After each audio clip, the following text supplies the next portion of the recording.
ಚನ್ನರಾಯಪಟ್ಟಣ ಸ್ವತಂತ್ರ ಪದವಿ ಪೂರ್ವ ಕಾಲೇಜಿನ ನೂತನ 5 ಕೊಠಡಿಗಳ ನಿರ್ಮಾಣಕ್ಕೆ ಶಾಸಕ ಬಾಲಕೃಷ್ಣ ಗುದ್ದಲಿ ಪೂಜೆ ನೆರವೇರಿಸಿದರು.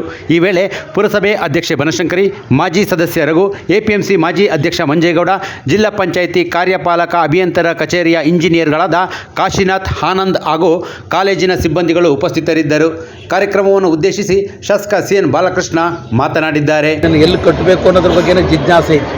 ಆಮೇಲೆ ಸಮಾಲೋಚನೆ ಮಾಡಿ ಇದನ್ನು ಫುಟಿಂಗ್ ಕಾಂಕ್ರೀಟ್ನ ಒಂದು ಎಲ್ಲ ತಾಂತ್ರಿಕ ಒಂದು ವರದಿಯನ್ನು ಪಡ್ಕೊಂಡು ಇಲ್ಲೇ ಕಟ್ತಕ್ಕಂಥದ್ದು ಅಂತ ಒಂದು ಸೂಕ್ತ ತೀರ್ಮಾನವನ್ನು ಮಾಡಿ, ಯಾಕಂದರೆ ಬೇರೆ ಜಾಗದಲ್ಲಿ ಕಟ್ಟಿದರೆ ಫೀಲ್ಡು ಕೊರತೆ ಆಗುತ್ತೆ. ಆ ಕಾರಣದಿಂದ ನಾವು ತೀರ್ಮಾನವನ್ನು ಕೂಡ ಮಾಡಿದ್ದೀವಿ ಅಂತಕ್ಕಂಥ ಮಾತನ್ನು ಕೂಡ ಹೇಳ್ತಾ, ಬಹುಶಃ ಈ ಪ್ರಿಮಿಸಿಸ್ನಲ್ಲಿ ನನ್ನ ಪ್ರಕಾರ ಕೊಠಡಿಗಳದ್ದು ಏನು ಕೊರತೆ ಇಲ್ಲ.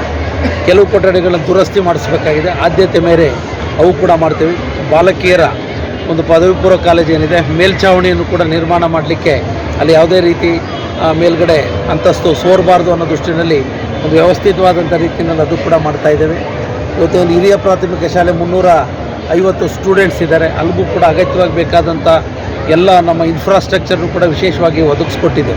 ಅಲ್ಲಿ ಶೌಚಾಲಯದ ಹೈಟೆಕ್ ಶೌಚಾಲಯನೂ ಕೂಡ ಇವತ್ತು ನಿರ್ಮಾಣ ಮಾಡಲಿಕ್ಕೆ ಗಮನವನ್ನು ಹರಿಸಿದ್ದೀವಿ ಅಂತಕ್ಕಂಥ ಮಾತನ್ನು ಕೂಡ ಒಂದು ಎಲ್ಲ ದೃಷ್ಟಿಯಿಂದನೂ ಕೂಡ ದಿನನಿತ್ಯ ಎಲ್ಲ ವಾರ್ಡ್ಗಳಲ್ಲೂ ಕೂಡ ಭೇಟಿ ನೀಡಿ ವಿಶೇಷವಾಗಿ ಗಮನ ಹರಿಸ್ತಾ ಇದ್ದಾರೆ. ಅವರವರ ಟೀಮ್ಗೆ ಧನ್ಯವಾದಗಳನ್ನು ಕೂಡ ಸಮರ್ಪಿಸಿ ಈ ಕಟ್ಟಡ ಬೇಗ ಪೂರ್ಣಗೊಂಡು